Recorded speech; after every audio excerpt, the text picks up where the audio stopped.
My daughter screamed, "Just die already," then offered me coffee. But I already knew her plan. My 68th birthday.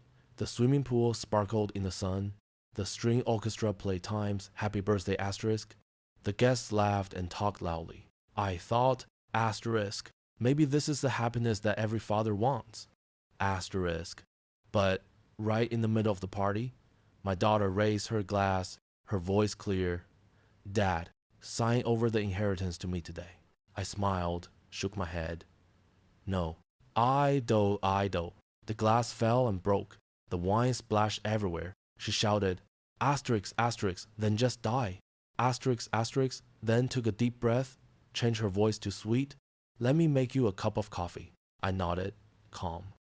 3 weeks ago, my heart medicine disappeared, and I turned on the camera in the kitchen.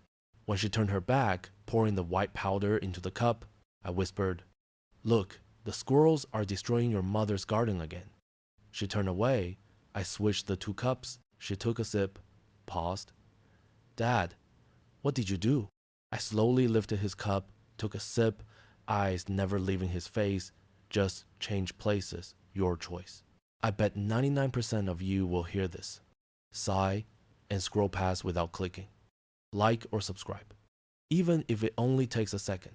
What time is it for you, and where are you listening? The afternoon light spilled over the pool like melted gold, softening everything it touched: the pale umbrellas, the glint of wine glasses, the faces that were smiling just a little too hard. Frank adjusted the cuff of his linen shirt and tried to feel what a man should feel on his 68th birthday. Gratitude, pride, maybe even joy. He had reason to. The backyard looked magnificent. The new saltwater pool shimmered like glass, the lawn was freshly trimmed, and the private chef was tending to a line of guests he didn't recognize, plating delicate canapes with tweezers. A small violin orchestra played under a white canopy near the fence. The only thing that felt out of place was Frank himself. He smiled politely as another of Jess's friends, young, polished, and clearly there for the open bar, wished him a happy birthday. They called him Mr. Turner, even though half of them had been in and out of his home since Jess's college days. Frank nodded, took another sip of his beer, and reminded himself that this was his daughter's way of showing love. Grand, curated, performative love. "Happy birthday, Dad." I see. Jess swept toward him, all floor dress and sparkling jewelry, a glass of Chablis in her hand. She leaned in and hugged him quick, careful not to smudge her makeup. Her perfume lingered longer than her touch. Her smile was bright but brittle. "What did you think of the orchestra, Dad?" Mark said a birthday celebration for someone of your stature had to be classy. "Holy," Frank chuckled lightly, pretending not to notice the way she said Mark said, as if class had been a foreign concept until his son-in-law imported it into the family. "It's lovely," he said, "though I'd have been happy with a barbecue and a six-pack." Jess laughed too loud. "Oh, Dad, you're so old school." Her tone carried the warmth of a spotlight, bright, but only on the surface. As she drifted off to greet other guests, Frank watched her go. He remembered the little girl who used to make him mud pies and call them gourmet dinners. That girl would have rolled her eyes at an orchestra. This version of her, smiling for neighbors, peeking over fences, made his chest ache in ways he couldn't name. "Everyone, please raise your glasses." Mark's voice boomed across the yard. He was standing by the pool, one hand on Frank's shoulder, the other lifting a tumbler of whiskey. Frank recognized the label, the $300 bottle he'd gifted Mark last Christmas. "I just want to say a few words about my father-in-law," Mark began, flashing his politician smile. "A man who showed us all that hard work pays off, so that future generations can enjoy the fruits of his labor." Laughter rippled through the crowd. Jess clapped prettily. Someone shouted, "Here, here." Frank smiled too, the kind of smile you put on when you're not sure if you're the joke or the punchline. Mark raised his glass higher, to self-made men, and to Frank Turner, who reminds us that persistence. He paused for effect, looking around, pays dividends. The guests laughed again, as though inheritance were the best kind of punchline. Frank felt his stomach tighten. He caught sight of his neighbor, Mrs. Gable, watching from her porch through half-drawn curtains. Her expression was polite, curious, maybe even pitying. What story is she telling herself right now? He wondered. A happy family barbecue or a well-rehearsed play about one? The orchestra picked up again. People went back to eating, drinking, and talking over one another. The violinists smiled, but even their music felt strained. Frank excused himself, saying he'd fetch more ice from the kitchen. Inside, the air was cool and quiet. He opened the freezer and started scooping ice into a silver bucket, glad for the break. That's when he heard voices coming from the other side of the hallway. Jess and Mark. Do you think he'll agree? Jess's voice was low, anxious. Relax, Mark said. He loves you. He'll give it to you eventually. Still, what if he doesn't? Then we'll make him see reason. He's sentimental. We'll frame it as his legacy. Trust me. If I might... Frank stood there, the ice scoop frozen midair. The words didn't make full sense yet, but their tone did something about it. Chilled him more than the ice in his hands. He stepped quietly back into the yard, the sounds of laughter crashing around him like static. He stayed through the cake, cutting the group photos, even the drunken singing. When the last car finally pulled away, it was almost midnight. The string lights above the patio flickered, and the once beautiful backyard looked like a crime scene. Half-empty glasses, trampled napkins, the faint smell of burnt meat and spilled wine. Frank collected the plates one by one. The orchestra's chairs were empty now, their sheet music fluttering in the breeze. Somewhere in the distance, a sprinkler clicked on.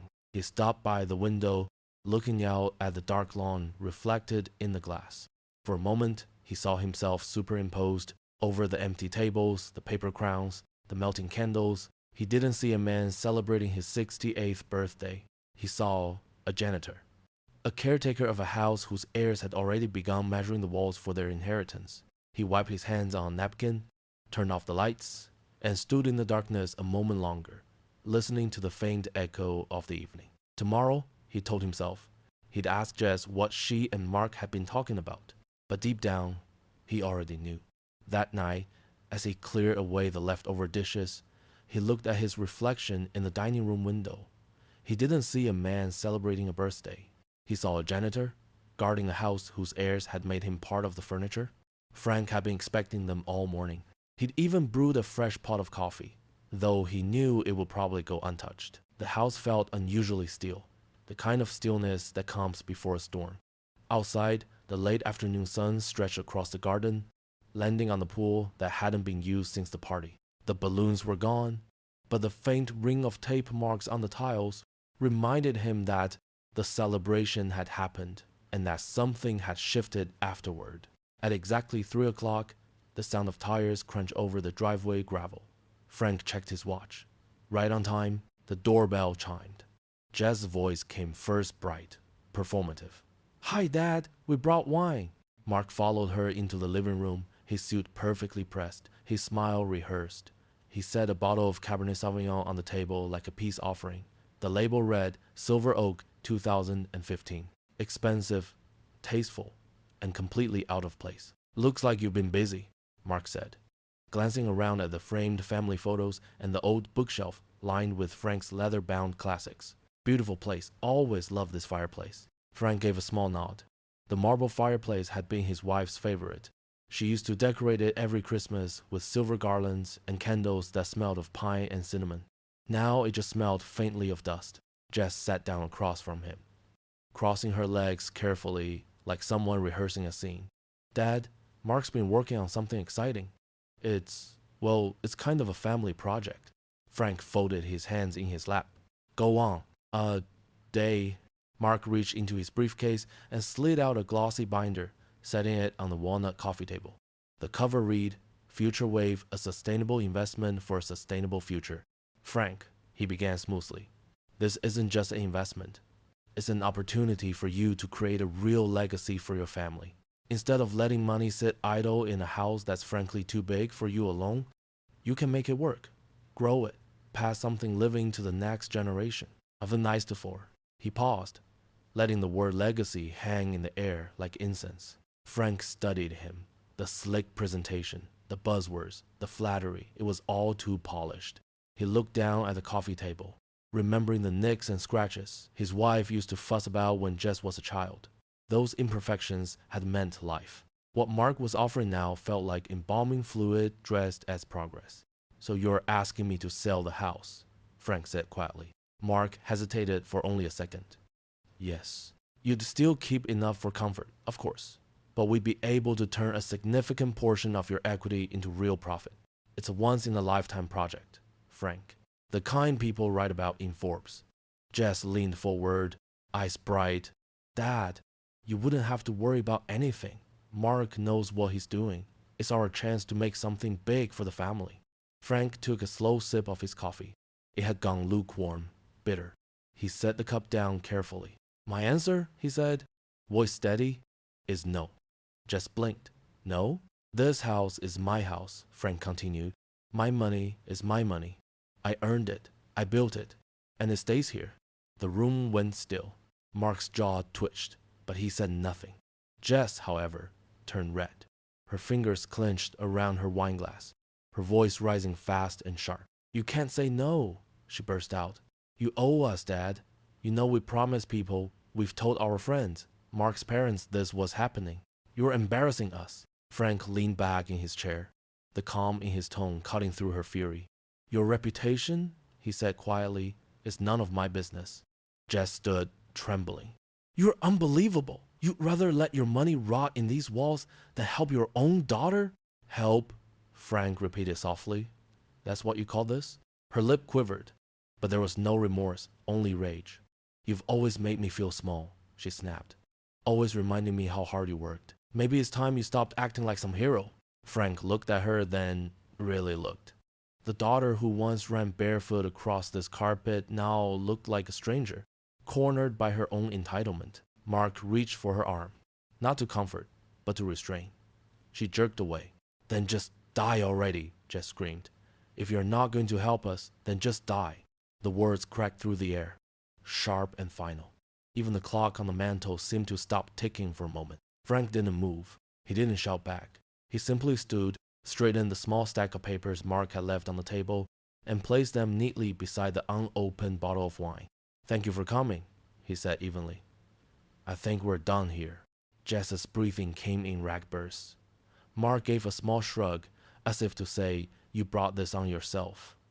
Then they left, heels clicking, door slamming, silence filling the space behind them. For a long moment, Frank just stood there, staring at the empty doorway. Then he looked at the marble fireplace, at the reflection of himself in the glass cabinet still, tired but unbroken. When she shouted those words, he no longer saw his daughter. He saw a stranger with her mother's eyes, but her heart replaced by something cold and empty. And he knew then, this war was no longer about money. It was about survival. The doorbell rang just as the morning sun touched the porch. Frank had been expecting silence, maybe another week of it, but not this. When he opened the door, Jessica stood there alone, without Mark. Her hair was pulled back, her eyes puffy and red. She held a small paper bag and an expression that looked like remorse had been painted on in delicate strokes. "Hi, Dad," she said softly. "Can I come in?" Frank hesitated only long enough to let her see that he was deciding. Then he stepped aside. "Sure. The house smelled faintly of lemon polish and old coffee grounds. Jess stepped inside like someone entering a museum, her own childhood home now foreign to her. She looked around, eyes resting on the family photos that lined the hallway. "I came to apologize," she said, setting the bag down on the counter. "For yesterday. I don't even know what came over me. I was angry, stressed. Mark's been under pressure, and it all just exploded. I said things I didn't mean. Says tans, song you." Frank leaned against the marble island, arms folded. "Oh," he said, voice neutral. She gave a weak laugh. "That's all you've got? Just oh?" He didn't answer. His gaze stayed on her face, but his mind was busy elsewhere, recording every gesture, every pause. Jessica sighed, then looked around at the kitchen. "You know, I still remember when we remodeled this place. I told Mom I wanted marble counters, and she said they were too expensive. You're the one who made it happen." I casually bawled. She ran her hand over the surface, fingers gliding across the polished white stone. "It's perfect. she whispered. Finally, a space that feels like us. Frank's stomach tightened. He'd paid for every inch of that perfection. His entire retirement bonus had gone into it back when he thought he was investing in her happiness. Jess turned toward him, her voice suddenly lighter. Let me make you a cup of coffee, Dad. Just like old times. He raised an eyebrow. Coffee? Yeah, she said quickly. It's the least I can do. I'll make it strong, the way you like it. Frank studied her. The offer was too convenient, too sentimental, but he smiled anyway. Sure, he said. That would be nice.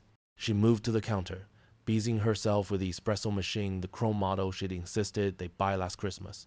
It hissed and sputtered softly, filling the silence. Frank took a seat at the table, where the morning light hit the stainless steel refrigerator just right. The reflection was clear, like a mirror. He could see Jess's back, the way she bent slightly over the counter. Her hands moved quickly, nervously. She set one mug down, then opened her small purse. Frank froze. In the reflection, he saw her fingers tremble as she pulled out a tiny plastic packet, something white and fine, like sugar but not quite. She glanced over her shoulder, checking that he wasn't looking. Then she poured the powder into one of the mugs and stirred. Frank's breath stayed steady. He didn't move. From where he sat, his body language was perfectly still, perfectly unsuspecting.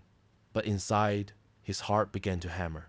He watched as she added a splash of cream to both cups, carefully disguising any difference.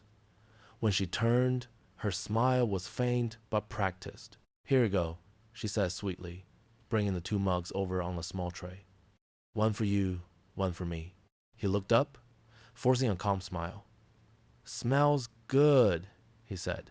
She sat across from him, her hand wrapped tightly around her own cup, eyes flicking to his with forced cheer.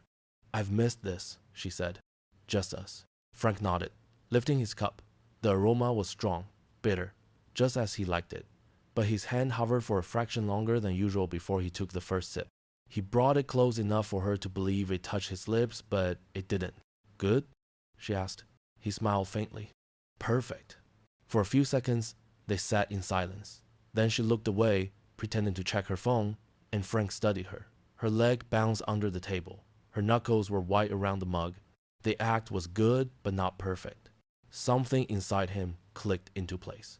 A missing puzzle piece from the past few weeks. 3 weeks ago, his prescription bottle had gone missing.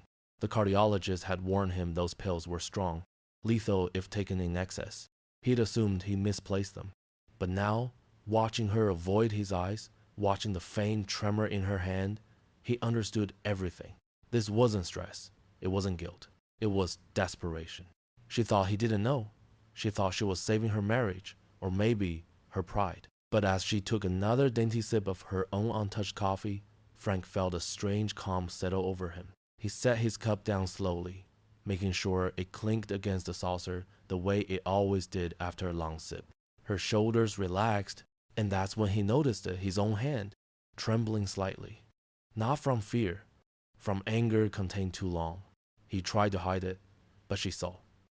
And in that small flicker of her eyes, just for an instant, he saw panic. He saw confirmation. And he not only knew what she did, he knew exactly what she used. The morning had the kind of brightness that made everything look innocent. Sunlight flickered off the pool, scattering across the glass doors, and a breeze stirred the roses his wife had planted long ago. It could have been any ordinary Saturday morning except for the 2 cups of coffee on the teak table. Frank sat still, his fingers resting lightly on the arm of the chair. He could hear Jessica inside, her footsteps moving back and forth, the soft clatter of porcelain. Every sound felt amplified, the scrape of a spoon, the hiss of the espresso machine, the faint click of a cupboard closing. He wasn't afraid. Not anymore. Fear had burned itself out last night, replaced by something colder calculation. He glanced at the table, visualizing the distance. 24 inches between the 2 cups. Once she set them down, 3 seconds of distraction at most, and the reach of his right hand steady, controlled, deliberate. It would take less than a heartbeat. The sliding door opened. Jessica stepped out, carrying a tray with the 2 steaming cups. She looked composed, almost cheerful, as if the previous day's storm had never happened. I thought we could sit out here, she said. It's such a beautiful morning. Frank nodded.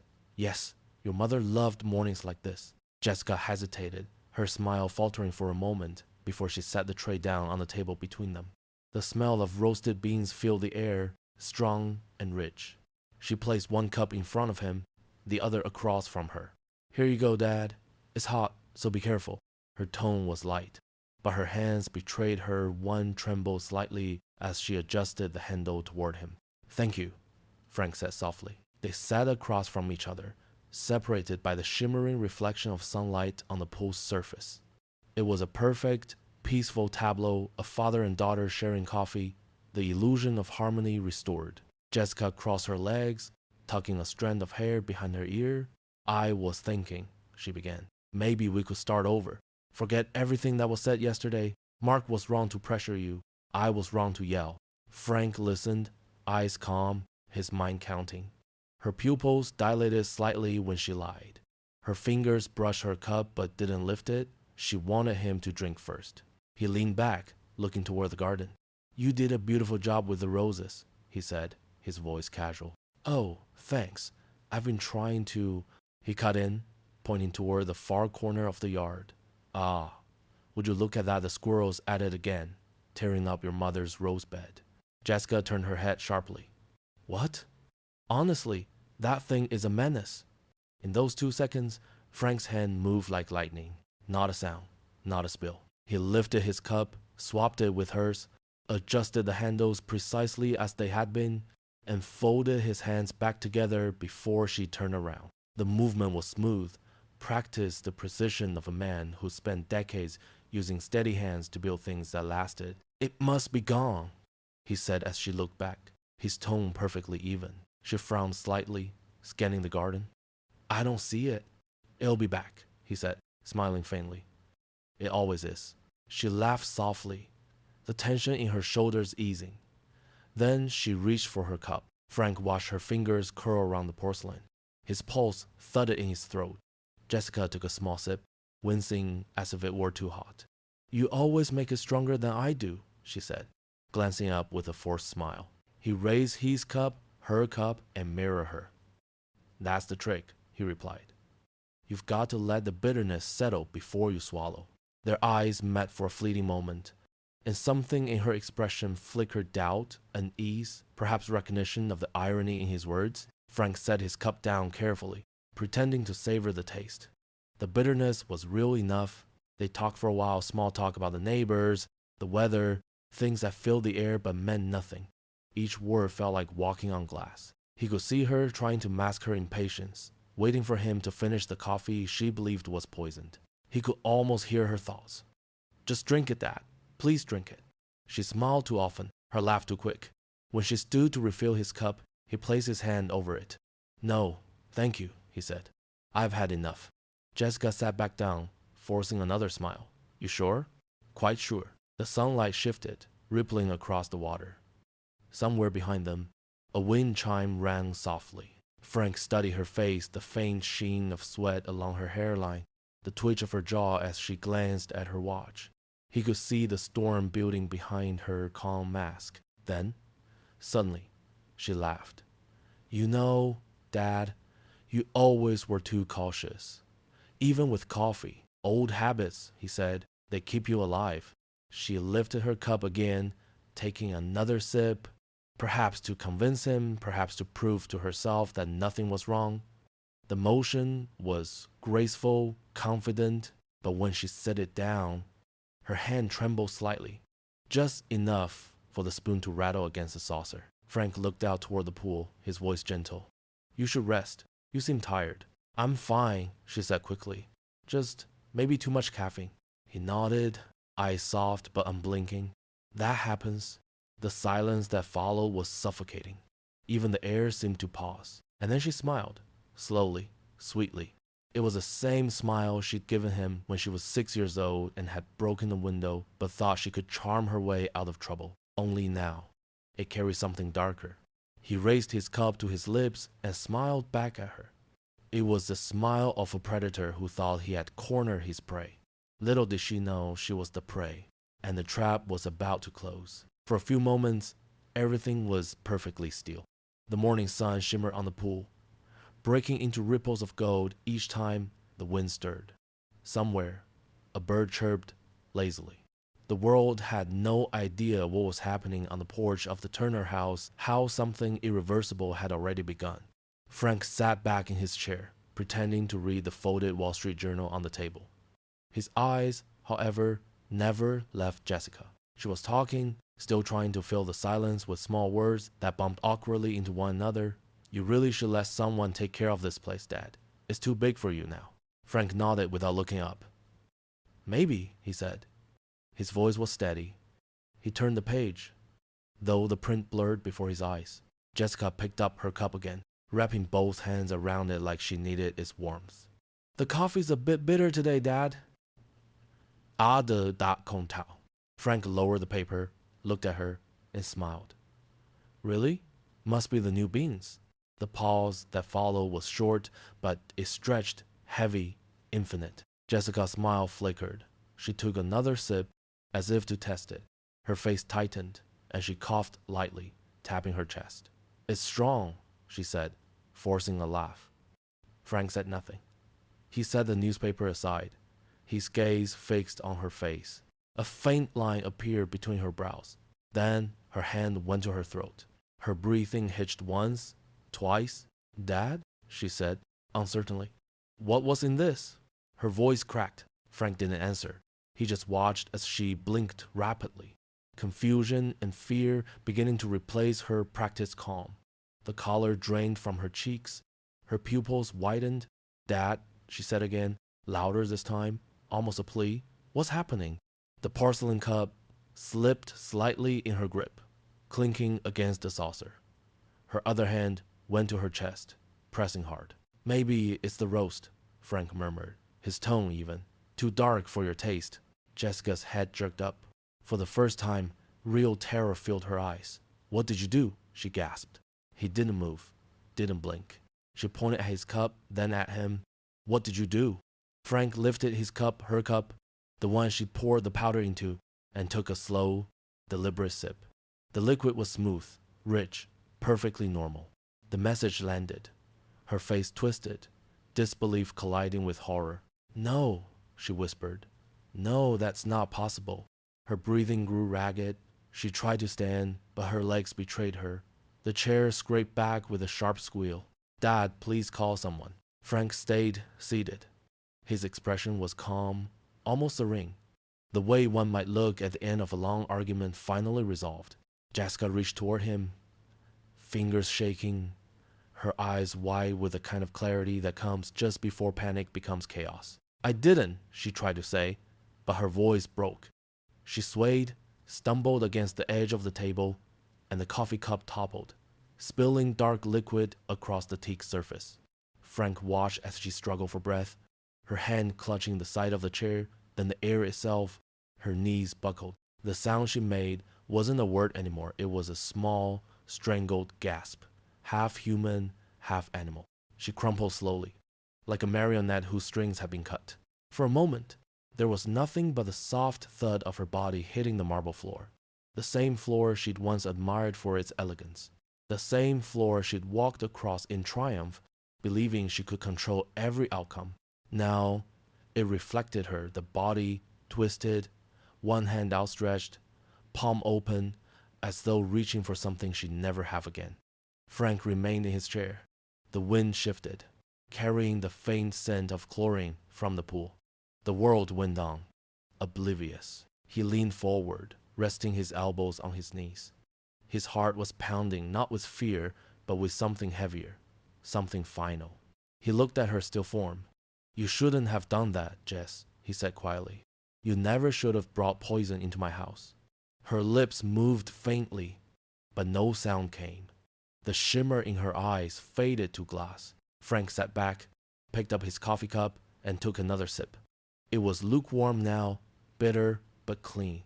For a long time, he didn't move. He just sat there, listened to the quiet hum of the world, the rustle of leaves, the distant whine of a lawnmower, the low hum of a plane somewhere above. It was astonishing how peaceful it was, considering what had just happened. He thought of calling 911. His phone was on the table, within easy reach. But instead, he looked at the reflection in the sliding glass door, the image of an old man, sitting alone, framed by sunlight and shadows. He took another slow sip. Not yet, he whispered. He wanted her to have a few more minutes, to feel the weight of her choices, the greed, the manipulation, the betrayal, all of it collapsing back onto her in silence. There she lay, on the marble floor she had once admired. He didn't call 911 right away. He sat down, took another sip of his non-poison coffee, and waited. He wanted her to have those few minutes to contemplate her choices in the silence of the home she had tried to steal. The scent of antiseptic clung to the hallway like a memory that wouldn't fade. The private hospital gleamed marble floors, soft lighting, quiet wealth.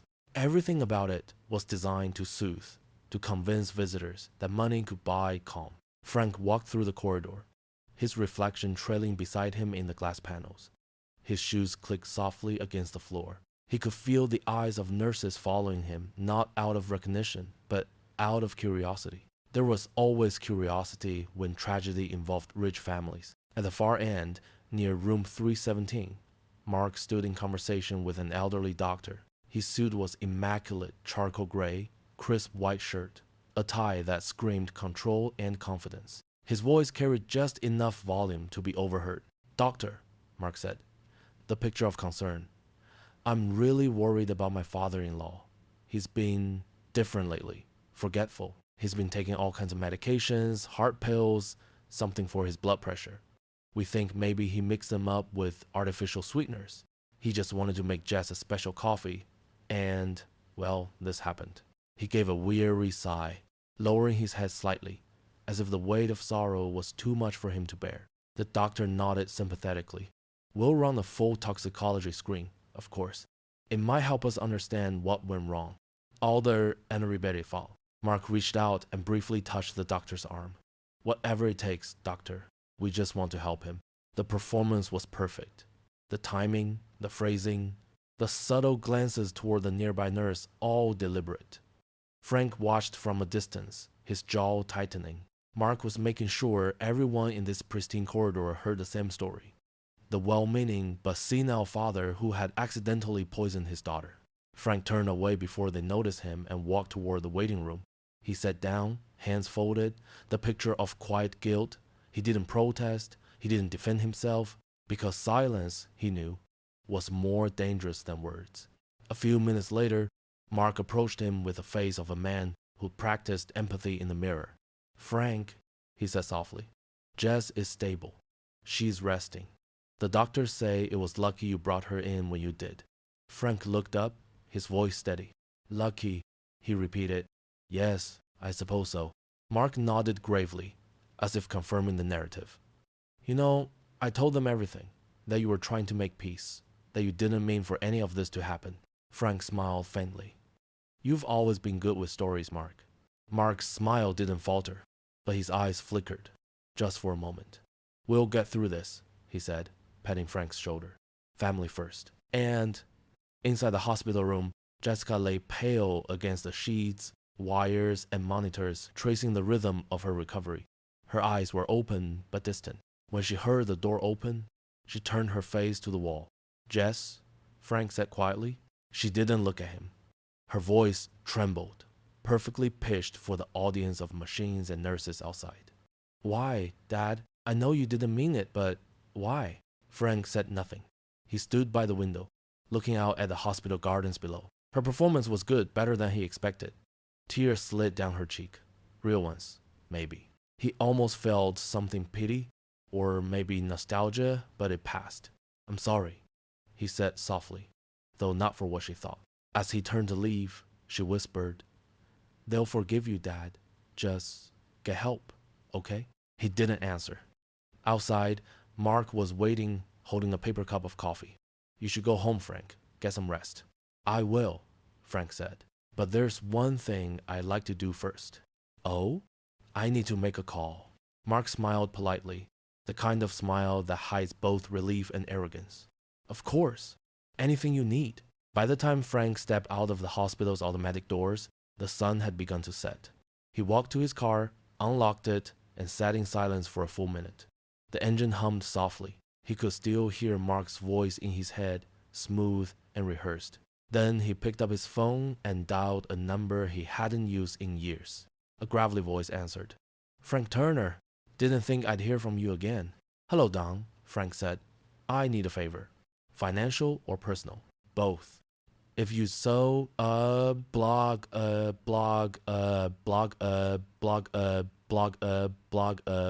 was a pause, then the sound of a lighter flicking. Go on. I need everything on Mark Thompson, Frank said, his tone quiet but unyielding. Every debt, every deal, every skeleton. I want to see what keeps him awake at night. Got it. Give me a few days. Frank nodded.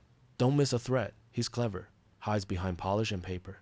I'll find his cracks, Don said. They always have cracks.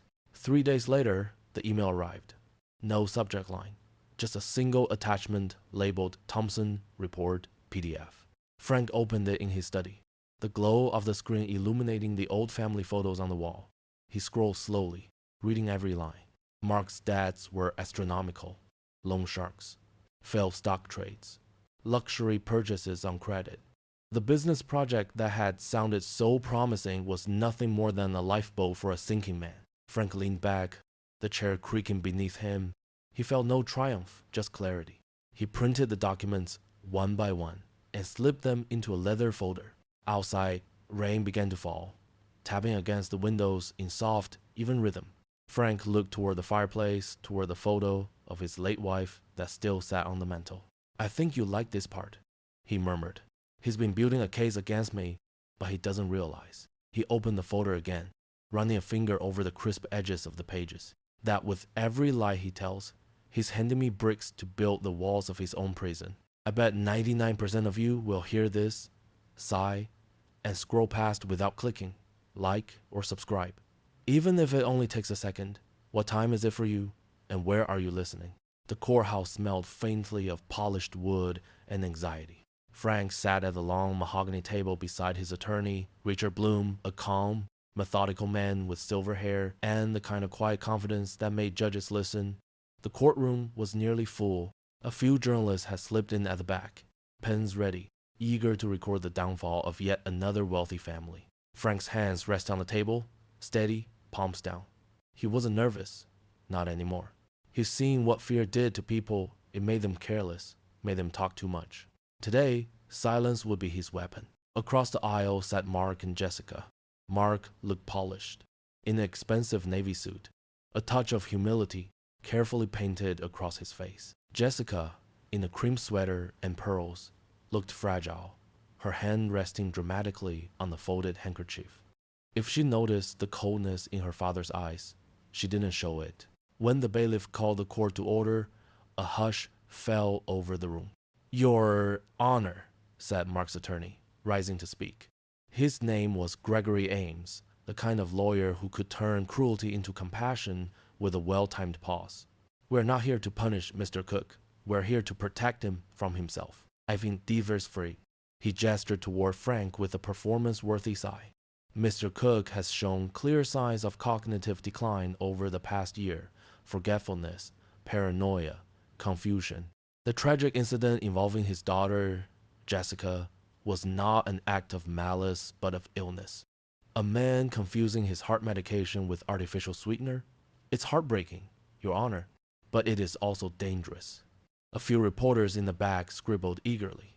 Gregory continued, voice full of manufactured sympathy. We simply request guardianship over Mr. Cook's estate, purely for his safety and for the continued care of his assets. Frank's attorney remained seated, hands folded, as the speech went on. Mark nodded solemnly at the right moments, his arm protectively draped over Jessica's shoulders. The performance was flawless. When the attorney finally sat down, Frank's lawyer rose. Your Honor, Richard Bloom said, voice calm as still water. My client has a few things he'd like to share before you make any judgment. The judge, a gray-haired woman with the patience of someone who'd seen it all, nodded. Go ahead, Mr. Bloom. Richard clicked his pen once, then gestured to the large screen mounted beside the witness stand. With the court's permission, we'd like to play a short video taken from my client's home security system. The footage is from 3 days before the alleged accident. Gregory Ames frowned. Objection, Your Honor. We haven't been made aware of. Overruled, the judge said. Proceed. The room darkened slightly as the screen came to life. The footage was grainy but clear. It showed Frank's kitchen, the same polished marble counters, the same espresso machine gleaming under soft light. Jessica stood in the frame, alone, phone pressed to her ear. No, Mark, her voice said, crisp and unmistakable. I can't ask again. He won't give it. I know we need it. You think I don't know? There was a long pause. She exhaled shakily. Okay, there's another way. I'll figure it out. Then, on the screen, Jessica hung up. She opened one of the drawers, Frank's medicine drawer, and pulled out a bottle of his heart medication. She held it to the light, reading the label. Then she set it down, unlocked her phone, and began typing. The video zoomed slightly. The text on the screen was large enough to read. She was Googling, how much digoxin is lethal in adults? A few gasps rippled through the room. On the screen, Jessica closed the bottle, returned it carefully to the drawer, and left. The footage ended. For several long seconds, there was only silence. The air felt heavy, as though the entire courtroom was holding its breath. Even the reporters stopped writing. Frank sat still, hands folded, eyes on the table. He didn't need to look at them. He already knew what he'd see. Mark's composure cracking, Jessica's face drained of color. Richard Bloom broke the silence. Your Honor, he said quietly, does this look like the mistake of an absent-minded old man? Or the deliberate self-defense of a father who knew his daughter was planning to harm him? Gregory Ames shifted in his seat, his jaw tightening. Your Honor, this could be taken out of context. The judge raised her hand. Enough. Her voice carried the authority of someone who'd had to sort truth from deceit for decades. She turned to Jessica. Mrs. Thompson, would you like to explain what we just saw? Jessica opened her mouth, but no sound came. Her lips trembled. Mark tried to speak for her, but the judge cut him off. Mr. Thompson, I strongly suggest you remain silent. The room remained painfully still for another 30 seconds before the judge exhaled and looked at Frank. Mr. Cook, I think I've heard enough. And even the countless crabs is with date and M. Her gavel struck once. The petition for guardianship is dismissed, effective immediately. And I suggest you all leave my courtroom before I consider contempt charges. Reporters surged to their feet. Cameras clicked. Questions flew. Mr. Cook, how does it feel to clear your name? Jessica, did you really plan to harm your father? Mark, is it true your business is bankrupt? Mark grabbed Jessica's arm, pulling her toward the exit. His jaw clenched so tightly it looked painful. The audience parted, whispering, as the once perfect couple fled the courtroom. Frank stood slowly. The flash of cameras followed him, but he didn't answer any questions. Richard patted his shoulder. You did good, Frank. He gave a small nod. No, he said quietly. I did what had to be done. Outside the courthouse, the afternoon light felt sharper, cleaner. Frank paused on the steps, watching Mark guide Jessica into their car. She turned once, eyes full of hatred, not remorse. He knew that look. As the car sped away, Frank took a deep breath and adjusted his coat. He'd won the trial, yes, but as he looked at the empty street beyond the courthouse gates, he felt no victory, only the calm before another storm. Mark had lost everything today: money, reputation, pride, and a man like that would never accept defeat. He would come back, and next time, Frank knew, he would be even more ruthless. The first wave hit on a Thursday morning. Frank was reading the Financial Journal at his kitchen table when he saw it, an article titled, Courtroom Drama Shatters Thompson Holdings, Family Feud or Fraud. Beneath it was a photo of Mark and Jessica leaving the courthouse, their faces half hidden behind sunglasses, the headline dripping with irony. By noon, the call started. Friends, colleagues, even one of Mark's former investors. Everyone wanted to talk. Everyone wanted confirmation that the rumors were true, that the man who once bragged about his ethical empire had been accused of exploiting his own father-in-law. Frank said very little. I can't discuss it, he told them. It's a private matter. But inside, he felt something cold and precise settle into place. He knew reputation was everything to Mark. His company, Thompson and Bright, thrived not on innovation or integrity, but on illusion, on handshakes, champagne promises, and the confidence of people who wanted to believe in him. All it would take to destroy him was light. That afternoon, Frank met with Don, the private investigator, at a small cafe across town. Don brought his laptop and a stack of papers sealed in a manila folder. "I've confirmed what you suspected," Don said. 3 loan sharks, 1 offshore account, and at least 6 investors threatening lawsuits. He's hanging on by threads. Frank stirred his coffee slowly. "Good. I don't want to sue him for fraud. It's a waste of time." Don raised an eyebrow. "Then what do you want me to do?" Frank slid a small handwritten list across the table: names, emails, company domains. "Send an anonymous message to all of them. Include a link to the trial article and a copy of the financial report you gave me." "Hey, so, no comments?" Don asked. "None," Frank said. "His kingdom is built on reputation. I don't need to destroy him. I just have to let the truth do its job." 2 days later, the dominoes began to fall. One by one, Mark's partners withdrew their capital. Banks called in overdue loans. His office staff began to quit without notice. News outlets ran follow-ups, speculating about embezzlement. The tone of the headlines changed from scandal to collapse.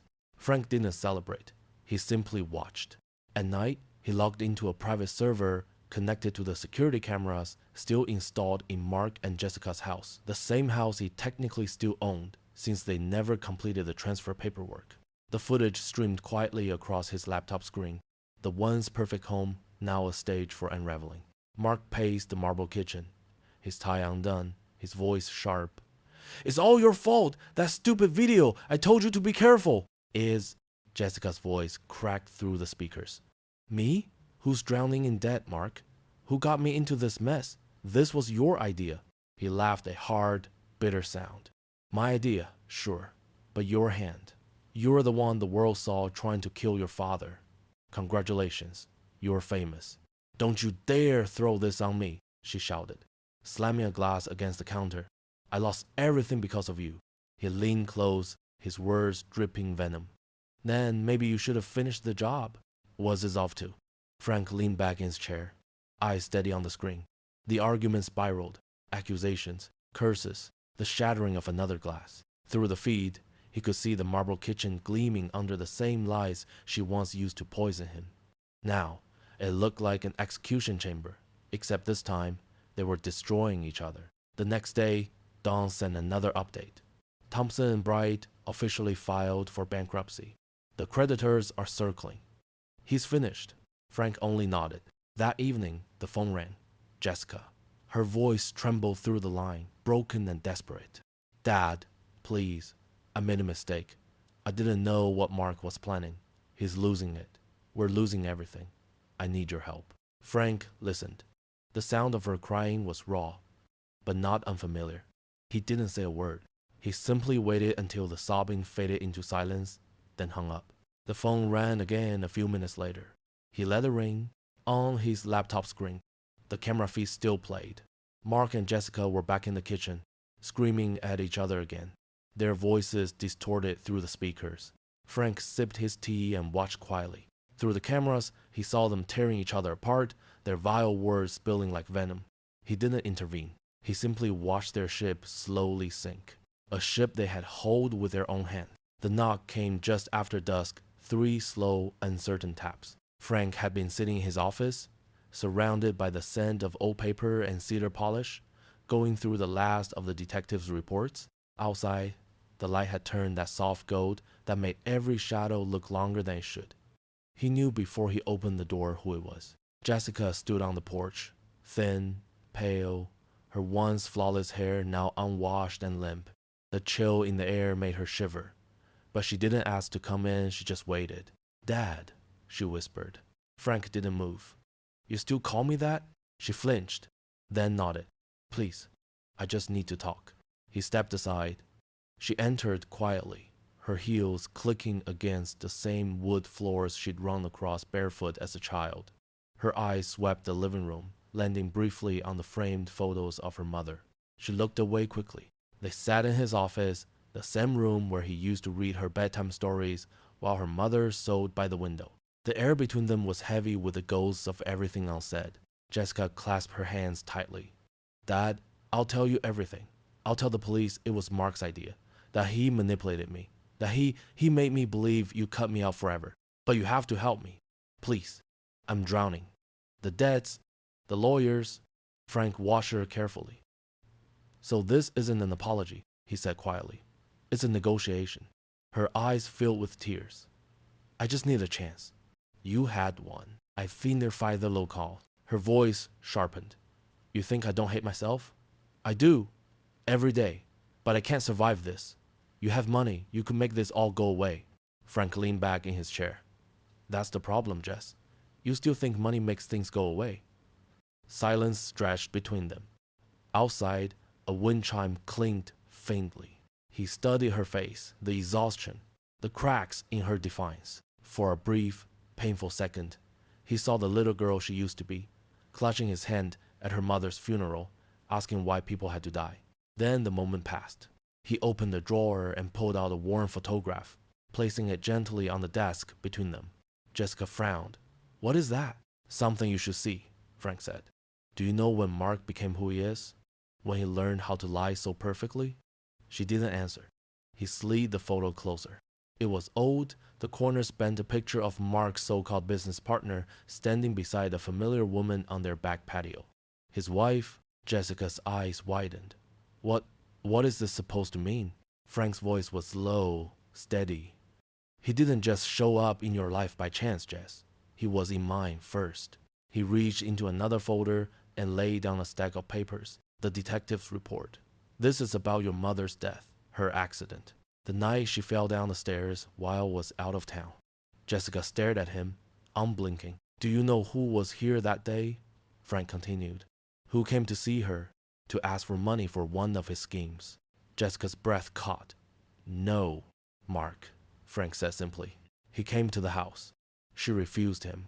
The detective found a call record from his number, and the fingerprint on the railing wiped, but not well enough. The fall didn't kill her instantly. She was conscious for a few minutes, and in those minutes, she called me. He opened his phone and pressed play on an old voicemail. The sound was faint, brittle, his wife's voice trembling. Frank, he's here. Mark's here. The message cut off abruptly. Jessica's face went white. She stood, shaking her head. No, that's not true. He wouldn't. He would, Frank said quietly. He already tried again, with me. She backed away, tears streaming down her face. Oh my God. Frank rose slowly, his gaze steady. You married the man who killed your mother. You helped him try to finish what he started. Jessica's legs gave out, and she sank into the chair, her hands covering her face. What have I done? Frank turned toward the window, the night pressing against the glass. When I found out, he said softly, I thought about what justice meant. I thought it was about revenge, but it's not. It's about truth. And now, you know it too. Want to Kate Wiez. He looked back at her.